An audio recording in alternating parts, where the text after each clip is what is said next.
Hello everyone, welcome back to my channel. This side Siddhi and आज की class में मैं आप सभी के साथ डिस्कस करने वाली हूँ कि जितने भी स्टूडेंट इग्नू से हैं और आप सभी का एग्ज़ाम अभी दिसंबर में ही है, तो आज की वीडियो में मैं आपके साथ डिस्कस करूँगी कि कम समय में आपको किस तरीके से पढ़ना है, किन बातों का ध्यान रखना है, और अगर आपने अभी तक कुछ भी नहीं पढ़ा तो आप लोग कितना पढ़कर जा सकते हैं कि आप लोग एक अच्छा स्कोर कर सके। और जब आप एग्ज़ाम देने जाएंगे, क्योंकि ऐसे बहुत सारे स्टूडेंट्स होंगे जिन्होंने इग्नू में फ़र्स्ट टाइम अप्लाई किया होगा, तो आपको जो आपका आंसर शीट मिलेगा वहाँ पर उसको आप लोग कैसे फिलअप कर सकते हैं, वो सारी इन्फॉर्मेशन और अपडेट आज की क्लास में मैं आपको डिस्कस करने वाली हूँ। तो बिना वीडियो को स्किप करे वीडियो के एंड तक बने रहना।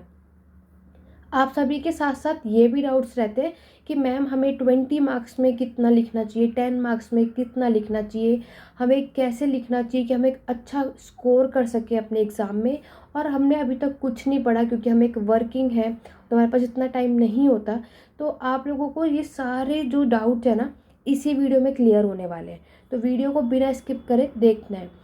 तो चलिए सबसे पहले हम बात करेंगे कि यहाँ पर आप सभी को पता है कि चाहे वो हिस्ट्री का एग्ज़ाम हो या किसी अदर सब्जेक्ट का एग्ज़ाम हो, तो सबसे पहली चीज़ तो मैं आपको ये बताना चाहूँगी कि आप अपने जब आप एग्ज़ाम देने जाएंगे, क्योंकि अब आपके पास टाइम बहुत कम है। जैसे कि अगर मैं बात करूँ, बहुत स्टूडेंट्स के तो ऑलरेडी एग्ज़ाम स्टार्ट भी हो चुके हैं, और यहाँ पर जितने भी एमए हिस्ट्री वाले स्टूडेंट्स हैं स्पेशली मैं उनकी बात करूँगी, क्योंकि हमारा चैनल ही नहीं उन्हीं के ऊपर है।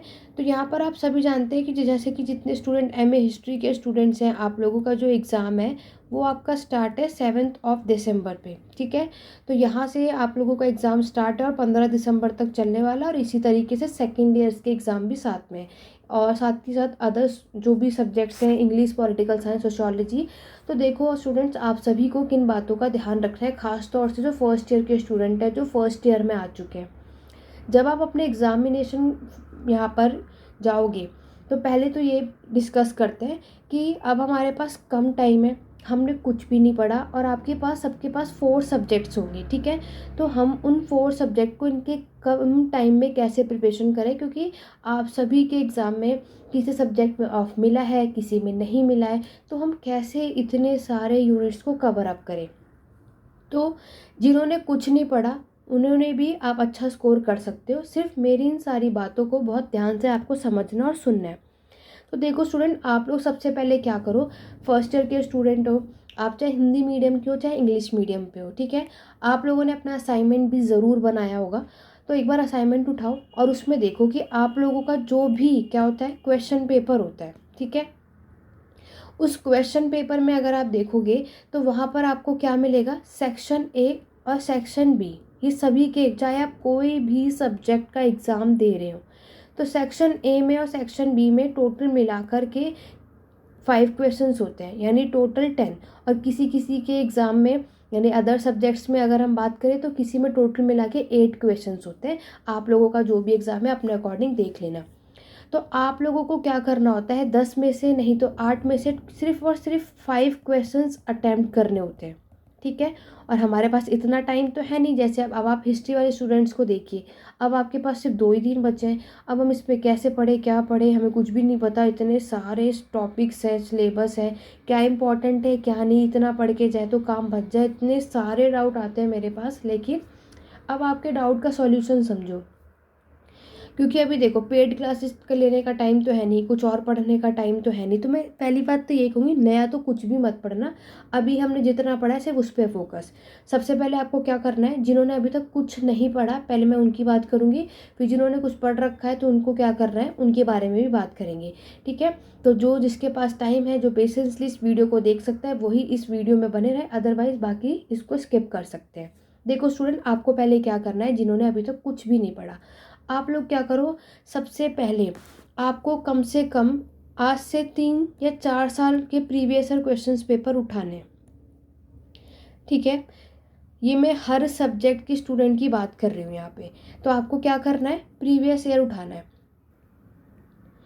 तो जब आप लोग प्रीवियस ईयर उठाएंगे, कितना मैंने आपको बताया, 3 से 4 साल का, तो आपको क्या करना है, उन 3 से 4 साल में, यानी आपको पता है साल में 2 बार एग्ज़ाम होते हैं, तो साल में 2 बार एग्ज़ाम होने से आपको सिर्फ यानी कम से कम 6 से 8 क्वेश्चन पेपर आप सभी के पास हो गए, ठीक है, कम से कम 3 साल का तो निकाल ही लेना। तो कम से कम 2020 से लेकर के अभी 2023 तक के सारे क्वेश्चन पेपर आपको उठाने हैं और देखने हैं कि सबसे ज़्यादा क्वेश्चन जो है कौन से सब्जेक्ट से यानी कौन से यूनिट से पूछे गए हैं। ठीक, जैसे एमएसट्री की मैं बात करूँ, एमएसट्री वाले जितने भी स्टूडेंट मेरी वीडियो को देख रहे हैं, आपको क्या करना है, मैंने ऑलरेडी प्लेलिस्ट बनाई हुई है। आपको ऑलरेडी दिसंबर के लिए इम्पॉर्टेंट जो टॉपिक्स हैं, क्वेश्चंस बताए हुए, उनको जाकर ज़रूर चेकआउट करना। नहीं देखा है तो जाकर के चेक करो प्लेलिस्ट को। ठीक है, फर्स्ट और सेकंड ईयर दोनों स्टूडेंट को मैंने बताया हुआ है, लेकिन हम यहाँ बात कर रहे हैं हर एक सब्जेक्ट की। ठीक है, तो इग्नू में जितने भी स्टूडेंट हैं, फर्स्ट टाइम है, आपको 3 से 4 साल का क्वेश्चन पेपर उठाना है और उसमें से सबसे ज़्यादा जो भी यूनिट से क्वेश्चन आए उन पे पहले टिक लगाओ। क्योंकि देखो, परेशान होने की जगह काम करेंगे तो आपके पास अभी भी बहुत टाइम है। ठीक है, क्योंकि अगर 24 से 48 घंटे भी, क्योंकि आज भी होंगे जो कोई बिजी होगा, तो अब 1-2 दिन पहले बुक्स देखते हैं क्या करना है क्या नहीं, तो इतने घंटों में भी आप बहुत कुछ कर सकते हो। तो जब आपने चेकआउट किया तो आप कम से कम, जब आप 3-4 क्वेश्चन पेपर साथ में रखना, फिर एनालिसिस करना कि अगर पहले तो आपको चैप्टर देखना है, हर एक चैप्टर में कौन सा इंपॉर्टेंट है उस पर टिक करो, और कौन सा चीज़ बार बार रिपीट हुआ है उस पर टिक करो। तो आपको पूरी कोशिश करनी है कि पहले तो आप उनको पढ़कर जाओ। ठीक है, क्योंकि आपको देखो 10 में से 5 क्वेश्चन अटैम्प्ट करने, तो आपको एनी हाउ 5 तो चलो नहीं, क्योंकि हर एक क्वेश्चन पेपर में क्वेश्चन रिपीट नहीं होते, कुछ नया नया ऐड ऑन किया जाता है। तो कोशिश करो कि पहले तो जितना भी इन्होंने पूछा है, कौन सा क्वेश्चन किस चैप्टर से रिपीट हुआ है उसे पढ़ कर जाओ। दूसरा, किस चैप्टर से सबसे ज़्यादा क्वेश्चन आता है, बेशक टॉपिक बदल दिया जाता है लेकिन क्या क्या आते हैं। जैसे मान लो हिस्ट्री की बात करें, रोमन एम्पायर से क्वेश्चन आता है, इसमें मैंने आपको बताया था या तो राइज ऑफ क्रिश्चियनिटी पूछ लेंगे, या तो स्लेव सिस्टम पूछ लेते हैं, या तो आपके पॉलिटिकल स्ट्रक्चर पूछ लिया जाएगा, या तो इसमें आपके पेट्रिशियन और प्लेबिनियन के कॉन्फ्लिक्ट। लेकिन चैप्टर तो एक ही है ना, समझ रहे हो। तो हमें जब पता है कि रोमन एम्पायर से आएगा ही आएगा, बट हर साल क्या होगा कि टॉपिक्स बदल दिए जाते हैं, तो हमें क्या करना है, इस वाले चैप्टर को पढ़कर ही जाना है। और दूसरी चीज़, आपको ये कोशिश नहीं करनी है कि हम कोई भी टॉपिक पढ़ रहे हैं तो पूरे 3-4 पेजेस का ही हमें याद करना है सब कुछ, नहीं। कॉपी उठाओ, पेन उठाओ और नोट्स बनाओ। नोट्स में आपको सिर्फ पॉइंट पॉइंट की बातें लिखनी है। स्टोरियंस के नाम लिखो, स्कॉलर्स के नाम लिखो, ठीक है, फिलोसोफर्स के नेम लिखो, टाइम पीरियड लिखो, किसकी कौन सी बुक है, वो सारी चीज़ें बस अपने टॉपिक में रखो। बाकी चीज़ें आप एक रीड करके चले जाओ, सिर्फ एक कहानी की तरह समझ के चले जाओ। लिख तो आप सभी फिर भी लेंगे, क्योंकि भाई मास्टर्स के स्टूडेंट है, ग्रेजुएशन के हो तो ग्रेजुएशन के स्टूडेंट हो, इतने बड़े तो हैं कि ये चीज़ें कर सकें। ठीक है, तो ये चीज़ें आपको फोकस करनी है। बाकी मैं ऑलरेडी बता चुकी हूँ कि 20 मार्क्स का क्वेश्चन और 10 मार्क का क्वेश्चन दोनों ही मिलेगा। और जितने भी स्टूडेंट यहाँ पर यूजी कर रहे हैं ग्रेजुएशन के, तो 20 मार्क्स में आपको कितने 4 पेजेस फिल करने हैं, क्लियर हो गया। और 10 मार्क्स के लिए आपको सिर्फ 2 पेजेस फिल कर रहे हैं, वो भी आगे पीछे काउंट करके। और अगर आप सभी पीजी के स्टूडेंट से मास्टर कर रहे हैं, तब आपको 20 मार्क्स के लिए 5 पेजेस में अपने आंसर को कंप्लीट करना है, और 10 मार्क्स के लिए 2.5 से 3 पेजेस में। ठीक है, क्योंकि शॉर्ट नोट होते हैं ना, तो 2.5 से 3 पेजेस में आपको शॉर्ट नोट को कंप्लीट करना है। एक पार्ट 2 शॉर्ट नोट करने होते हैं ना, तो ये बातें आपको ध्यान रखनी है। कम टाइम है तो इतना टाइम तो है नहीं कि आप कोई भी आंसर तैयार करोगे तो पूरे 5 पेजेस का याद करके ही जाओगे, तो वो काम नहीं करना। क्योंकि टीचर आपके आंसर को बैठ के पढ़ेंगे नहीं, उनके पास इतना टाइम नहीं है, उनके पास और भी स्टूडेंट की आंसर राइटिंग को चेकआउट करना है। फिर मैंने आपको कई बार बताया कि आपको और क्या ध्यान में रखना है, कि आपको अपने आंसर में इंट्रोडक्शन यानी प्रस्तावना से शुरू करना है। अब आपका क्वेश्चन चाहे 20 मार्क्स का हो चाहे 10 मार्क्स का हो, ये हेडिंग अगर नज़र आती तो टीचर पे इम्प्रेशन अच्छा पड़ता है और वो आपको मार्क्स देते हैं। फिर आप अपने आंसर राइटिंग में और क्या चीज़ यूज़ कर सकते हो जिससे 70 to 80% मार्क्स यहाँ पर आप इजीली से लेकर के आओ। तो देखो, आपको क्या करना है, आपको अपने आंसर राइटिंग में अंडरलाइन करना है। जितनी भी इम्पॉर्टेंट चीज़ें आपको लग रही हैं उसको अंडरलाइन करो। बट इसका मतलब ये नहीं, बहुत से ऐसे स्टूडेंट होते हैं जो मैक्सिमम अपने आंसर को सिर्फ अंडरलाइन ही करते रहते हैं, वो काम नहीं करना। जो मोस्ट इंपॉर्टेंट अंडरलाइन होते हैं सिर्फ उन्हें अंडरलाइन करना है आपको। ठीक है, अगर आपको लगता है कि आप अपने आंसर राइटिंग में कोई मैप बना सकते हैं, जैसे हिस्ट्री के स्टूडेंट है, ज्योग्राफी के स्टूडेंट है, तो आप लोग मैप बना सकते हो। ठीक है, अगर आपको लग रहा है कि आप डायग्राम उसमें बना सकते हो, तो ये सारी चीज़ें भी आप अपने आंसर में यूज़ कर सकते हो। ठीक है, और सिर्फ उन्हीं चीज़ों को अंडरलाइन करना जो आप चाहते हो कि टीचर आपके देखे आंसर राइटिंग में। ऐसा कुछ भी अंडरलाइन मत करना जो आपको लगता है कि आप श्योर नहीं हो, आप गलत लिख रहे हो, उसके बावजूद आप अंडरलाइन करोगे तो मार्क्स आपके कट हो जाते हैं। ठीक है, तो ये सारे काम आपको बिल्कुल भी नहीं करने, तो इन सारी बातों का ध्यान रखना है। तो ये सारी बातें क्लियर हो गई। इस चीज़ों को आपको अपने आंसर राइटिंग में फॉलो करना है। ब्लैक और ब्लू पेन के अलावा आपको कोई और पेन यूज़ नहीं करना है। ठीक है, और फिर आपको इन सारी बातों का ध्यान रखते हुए सिर्फ उन 5 या 6 जो 6 टॉपिक्स को प्रिपेयर करके जाओ, क्योंकि कम टाइम में सब कुछ पढ़ने से अच्छा है कि पहले तो आप उन टॉपिक्स को कर लो अच्छी तरीके से जो आपको दिख रहा है एनालिसिस करने के बाद कि ये तो एग्ज़ाम में पूछा ही जाता है, उन्हें कर लो। और बाकी आपको लगता है कि इस चैप्टर से तो आएगा, अब क्या आएगा पता नहीं, उसको सिर्फ रीड करके चले जाओ एक नॉलेज के लिए। आपको पूरी कोशिश करनी है कि आप बिल्कुल भी अपने किसी भी क्वेश्चंस को छोड़कर ना है, पूरे 5 के 5 क्वेश्चंस अपने एग्ज़ाम में उसको अटेम्प्ट करना ही है। और आपको पूरी कोशिश करनी है कि आपके जो एग्ज़ाम में पूरे टोटल 24 पेजेस होते हैं उनको फिल करना ही है, बिल्कुल नहीं छोड़ना। क्योंकि अगर आप में से कोई भी स्टूडेंट, क्योंकि देखो पहला जो एग्ज़ाम होता है ना उसमें मैक्सिमम स्टूडेंट 19 से 20 पेजेस ही फिल कर पाते हैं, बाकी सबका रह जाता है क्योंकि सबकी स्पीड स्लो होती है। तो अपनी स्पीड भी बना के रखो। और अगर आपने कितना भी अच्छा लिखा और 19-20 पेजेस में आंसर कंप्लीट करोगे तो ऑब्वियस सी बात है आपके 50 to 60 से ऊपर मार्क्स आपको बिल्कुल भी नहीं मिलेंगे। 60 भी मैंने बहुत ज़्यादा बोल दिया, 50 से 55 ही आपको मिलेगा। तो अगर आप सिर्फ पास होना चाहते हैं कि चलो, और अगर आप इससे सेटिस्फाई हैं तो आप ये चीज़ कर सकते हैं। अदरवाइज़ आपको अच्छा स्कोर करना है तो मेरी इन बातों को फॉलो करके ज़रूर जाना। पूरे 24 पेजेस को कैसे भी करके करना है। अगर आपको किसी भी क्वेश्चन में कुछ प्रॉब्लम है या आधी बातें याद है आधी नहीं याद है, उसके बावजूद भी आपको उस कॉन्सेप्ट को पकड़ के समझ कर जो भी समझ आ रहा है लिखना है, लेकिन पूरे 24 पेजेस कैसे भी करके फिल करना है। पहली बात तो ये नोट कर लो, ठीक है। दूसरी बात, सबको ये रहता है कि मैम हम अपने आंसर को पैराग्राफ में लिख कर आएँ तो ज़्यादा बेनिफिशियल होगा या फिर हम अपने पॉइंट्स में करके आएँ।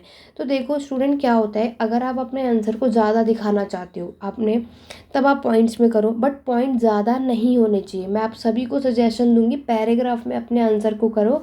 पॉइंट्स भी बीच में आप लोग शो कर सकते हैं, लेकिन पॉइंट में वही बातें लिखना जिसको आपको पूरी गारंटी कि आपने बिल्कुल करेक्ट लिखा है। अगर आपको लगता है कि नहीं है, गलत है, तो बिल्कुल भी वो काम मत करना, तब आप पैराग्राफ में करना। क्लियर हो गया। अगर आप किसी भी टॉपिक पे कहानियाँ बना रहे हो तो आपको उन चीज़ों को अंडरलाइन नहीं करनी है, डायरेक्टली सिर्फ लिखना है। जैसे इग्नू की बुक्स आपने सभी ने देखी है, सभी के पास होगी, चाहे आप किसी भी सब्जेक्ट के हो। उसमें कौन सी चीज़ कहाँ लिखी है, क्या इंपॉर्टेंट है, कुछ भी नहीं पता। ठीक है, तो यही आपको काम करना है। लेकिन अगर आप चाहते हो आपने बहुत अच्छी प्रिपरेशन करी है, बहुत अच्छे से आंसर आता है, तो उस आंसर को अच्छे तरीके से दिखाओ, अंडरलाइन करो, उसको हाईलाइट करो। ठीक है, और पूरी कोशिश करो कि आप अपने आंसर राइटिंग में हेडिंग्स का भी ज़्यादातर उपयोग कर सको। जितना ज़्यादा हेडिंग होगा अच्छी बात है। और साथ में आपको अपने आंसर में कंक्लूजन भी देना है, जहाँ भी आप निष्कर्ष दे सको।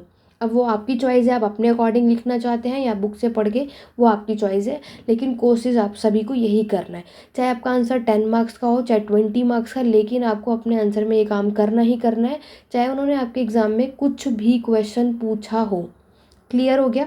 चलिए, देखो ऐसा नहीं है कि मैं आपको कुछ भी बता रही हूँ या फिर इससे मार्क्स नहीं आएंगे, बिल्कुल आएंगे। क्योंकि देखो इससे कई साल, मतलब 2-3 साल से मैं इसमें आपको यह करवा रही हूँ, बहुत सारे स्टूडेंट्स को मैंने पढ़ाया और सबको ये, और जिन्होंने बात फॉलो करी है, और ऐसा नहीं कि इग्नू में मार्क्स नहीं आते, आराम से आते हैं।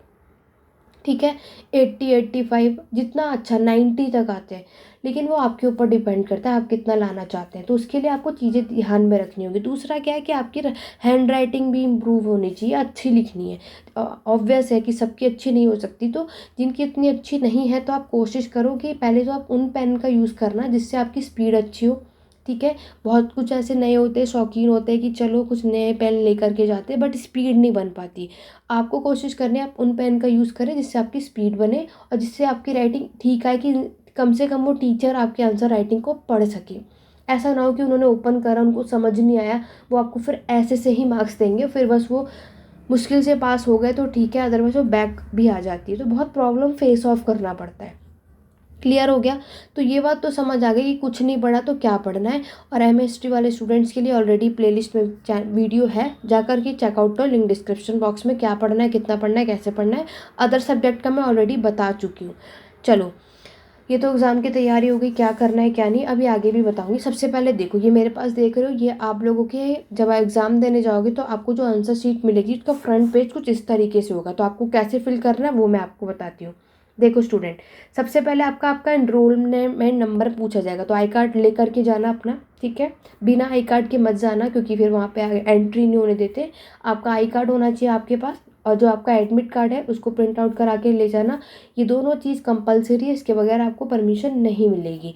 तो जब आप अपना आई कार्ड चेकआउट करोगे तो उसमें आपका एनरोलमेंट नंबर होगा, जो भी होगा 210 करके, ये वो आपको मैथमेटिक्स फॉर्म में फिलअप करना है। क्लियर हो गया। तो ये, और इसी चीज़ को नीचे वर्ड में फिल करना है। जैसे ये 2 है तो यहाँ इंग्लिश में आपको लिखना है 2, 0 का देखो 0, ठीक है, 4 का 4, आपका जो भी इनरोलमेंट नंबर होगा वो फिर आपको इसी में वर्ड्स में फॉर्म करना है, ठीक है। इतना लिखना कि इसी में एडजस्ट हो जाए, ये कम इसलिए इन्होंने पूरा आपको बॉक्स दिया। नेक्स्ट आप देखोगे एग्जामिनेशन सेंटर कोड, तो जहाँ भी आप एग्जामिनेशन आपका सेंटर गया, आपका जो एडमिट कार्ड है उसमें ये फिलअप होगा, उसमें चेकआउट करना। तो उसमें जो भी आपका सेंटर कोड होगा एग्जामिनेशन, उसको यहाँ पर लिखना है नंबर में, वर्ड्स में नहीं करना, नंबर में ही करना है। फिर आपको क्या करना है, जो भी आप सभी का एग्ज़ाम होगा, मान लो 7 तारीख को हिस्ट्री का एग्ज़ाम है, ठीक है, तो आप लोगों को यहाँ क्या फिल करना है, 7 तारीख फिल करना है, 12 को ये ऑब्वियसली दिसंबर है, और 2023 को आपका एग्ज़ाम है, और 7 तारीख को आपका कौन सा दिन आ रहा है ये भी आपको देखना है, ठीक है। और अगर हम बात करें कि 7 दिसंबर को क्या डेट है, तो आप सभी को पता है उस दिन थर्सडे है, तो आपको डे और डेट लिखना है, ठीक है, डे और डेट लिखना है यहाँ पर। फिर आता आपका प्रोग्राम कोड, तो आप जिस भी सब्जेक्ट से कर रहे हो, जैसे master of art in economics कर रहे हो, master of arts in English कर रहे हो, तो आपका कोड होगा। जैसे जितने भी स्टूडेंट मास्टर कर रहे हैं तो MAH आपका कोड है, कोर्स का कोड लिखना है, कोर्स का, ठीक है।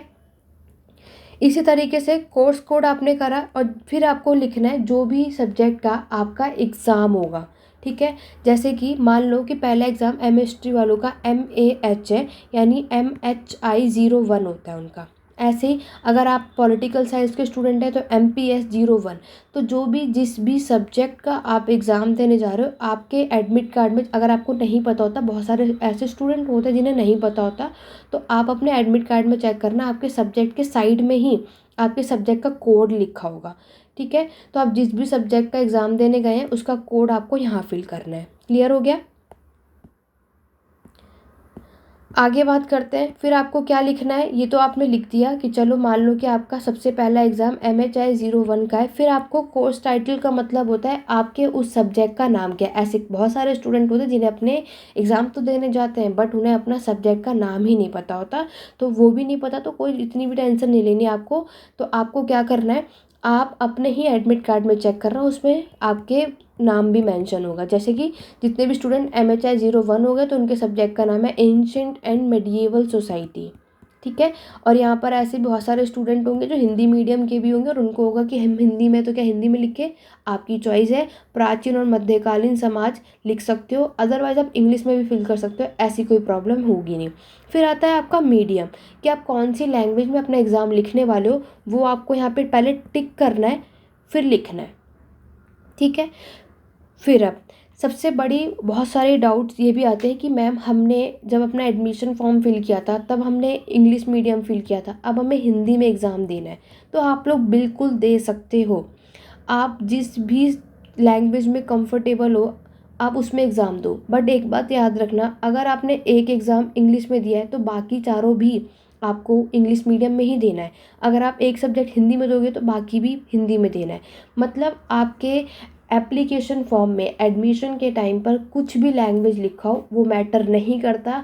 आप अपने एग्ज़ामिनेशन फॉर्म में जा कर के जब आप अपना आंसर लिखोगे तो वो आपकी चॉइस है, आप कौन सी लैंग्वेज में करना चाहते हो उस पर टिक करके आप उस लैंग्वेज में अपना एग्ज़ाम दे सकते हो। इसमें किसी को कोई भी प्रॉब्लम नहीं आएगी, बेफिक्र होके। क्लियर हो गया। तो इस तरीके से आपको अपना जो एग्ज़ाम फॉर्म ये आंसर शीट है इसको फिल करना है। क्लियर हो गया? तो ये फर्स्ट एक बार फिल करने के बाद तो कोई डाउट आता नहीं है, तो ये आपको करना है। उसके बाद यहाँ पे आपको अपने साइन करना है। यहाँ पे बाद में जब टीचर आएंगे तो अपने साइन कर देंगे, आपको सिर्फ बस यहाँ पर अपना साइन करना है, दैट्स इट। ठीक है, और यहाँ पर अपना नाम लिखना है। यहाँ पर हाइड है लेकिन वहाँ पर आप लोग लिख सकते हैं, बस इतना काम आपको करना है। क्लियर हो गया? तो चलिए ये डाउट भी क्लियर हो गया कि आपको अपना एग्ज़ामिनेशन फॉर्म जब एग्ज़ामिनेशन फॉर्म नहीं, आपका आंसर शीट कैसे फिल करना है। फर्स्ट टाइम इग्नू में गए हैं तो कोई भी प्रॉब्लम नहीं, फर्स्ट टाइम में लगता भी है, वैसे आपके टीचर आपको बता ही देंगे। फिर देखो, आप लोगों को अब बहुत कम टाइम बचा है, तो बिल्कुल भी परेशान नहीं होना। ठीक है, इग्नू के एमए हिस्ट्री वाले स्टूडेंट तो यहाँ पर नोट्स ऑलरेडी अवेलेबल है, तो आप में से कोई भी इंटरेस्टेड है तो 8881969880 यहाँ पर कांटेक्ट कर सकते हैं और नोट्स यहाँ पर ले सकते हैं। सब कुछ यहीं से आए पूछा जाएगा। लेकिन जो अदर स्टूडेंट्स हैं, जो अदर सब्जेक्ट के हैं और आप लोगों के पास कम टाइम है, कुछ नहीं पढ़ा, तो जो मैंने बताया उस चीज़ को फॉलो करो। आप लोगों को 3 से 4 साल का क्वेश्चन पेपर उठाओ और सबसे ज़्यादा क्वेश्चंस, क्योंकि थोड़ा टाइम दो, आधा घंटा ही लगाओगे ज़्यादा से ज़्यादा। जब आप एनालिस करोगे ना, पूरा एनालाइज करने के बाद आपको समझ आ जाएगा कि मान लो, क्योंकि हमारे बुक में 35 से 40 यूनिट्स होते हैं, मान लो पॉलिटिकल साइंस हो, हिस्ट्री हो, सबके अपने अकॉर्डिंगली देखा जाता है। सब कुछ नहीं पढ़ सकते, आपको ये देखना है सबसे ज़्यादा कहाँ से आया। सब कुछ पढ़ने से अच्छा लिमिटेड पढ़ो लेकिन बेस्ट पढ़ो, क्योंकि आप जब इतना अच्छा तरीके से लिख के आओगे स्कोर भी आएगा। बाकी मैंने आपको क्या बताया, अपने आंसर को जब तैयार कर रहे हैं आप, नोट सब बनाओगे तो पॉइंट टू पॉइंट बनाओ, कि बस मेन वर्ड, अपना ईयर याद कर लो या किसी हिस्टोरियन का नाम याद कर लो, बस इतने इतने बना लो, और किस टॉपिक के बारे में बात कर रहे हो उतना। बाकी कहानियाँ वो आप एग्ज़ाम में ऐसे भी लिख लेंगे। टीचर वैसे भी ये मेन चीज़ ही चेक करेंगे, टीचर को उस आंसर के बारे में ऑलरेडी पता है, बस वो ये देखना चाहते हैं कि हमने जो क्वेश्चन पूछा है और हम जो आंसर राइटिंग में चाहते हैं स्टूडेंट ने उस तरीके से उसमें लिखा है या नहीं। तो ये बातें आपको फॉलो करनी है, ना कि आपका फोकस ये हो कि चलो हमने पहला क्वेश्चन उठाया, अब इनको पूरे 5 पेजेस में कैसे लिखना है और हम लिखने चालू हो गए। ये काम मत करना। ठीक है, मेन चीज़ें याद करो, क्योंकि मेन चीज़ें याद कर लोगे स्टोरी आप फिर भी कर लोगे। वीडियो सुनो, ठीक है, आपका जो भी सब्जेक्ट है, हिस्ट्री वाले स्टूडेंट तो हमारे चैनल पे प्लेलिस्ट पे देख सकते हो। बाकी अदर स्टूडेंट क्या करो, लिखने की बजाय वीडियो को सुनो, लेकिन पहले आधा घंटा दो अपने समय पे, और पहले ये देखो सबसे ज़्यादा इंपॉर्टेंट कहाँ है, तो पहले उन टॉपिक को स्ट्रॉन्ग करो जहाँ से क्वेश्चन 100% आपके एग्ज़ाम में पूछे जाते हैं। ठीक है, तो ये दिसंबर में किस तरीके से आप लोग एग्ज़ाम आपको लिखना है मैंने आपको बता दिया। अगर आपने मेरी कही भी बातें फॉलो कर ली तो ईजिली से 70 to 80% आपके एग्ज़ाम में आपके सामने होंगे। और यहाँ पर जितने भी स्टूडेंट दिसंबर में एग्ज़ाम देने के बाद, आप इसी वीडियो के नीचे कमेंट करके ज़रूर बताना मेरी बताई हुई बातों से आपको कितनी हेल्प मिले और आप लोगों का स्कोर कैसा रहा। ठीक है, और आएगा भी अच्छा स्कोर, इसमें ऐसी कोई बात है नहीं। तो ये सारी चीज़ें फॉलो करो, परेशान नहीं होना, और ये आपको सारे सब्जेक्ट पे फॉलो करना है। ठीक है, सारे 10 मार्क्स के टॉपिक्स हैं तो उनको 10 मार्क्स के लिए पढ़ो, 20 मार्क्स का है तो 20 मार्क्स के लिए पढ़ो। ये बातें ध्यान में रखते हुए एग्ज़ाम की तैयारियाँ करो। ठीक है, पैराग्राफ में आंसर करो, पॉइंट में कम लिखो, और पॉइंट बीच बीच में पॉइंट कर सकते हो, ज़्यादातर पॉइंट में मत लिखो, उसमें मार्क्स कम आते हैं, क्योंकि टीचर को लगता। और दूसरी और इम्पॉर्टेंट बातें, बहुत से ऐसे स्टूडेंट होते हैं जो बहुत ही दूर दूर लिखते हैं। ठीक है, मान लो ये आपका एक लाइन है, एक लाइन में ही आपकी पूरी कोशिश रहती है कि आप सिर्फ 2 वर्ड ही लिखते हैं। ऐसे बहुत से हिस्टोरियंस हैं, लिखा, खासतौर से बॉयज़ भी ऐसे काम करते हैं जो क्या करते हैं, एक ही लाइन में 2 वर्ड लिखते हैं।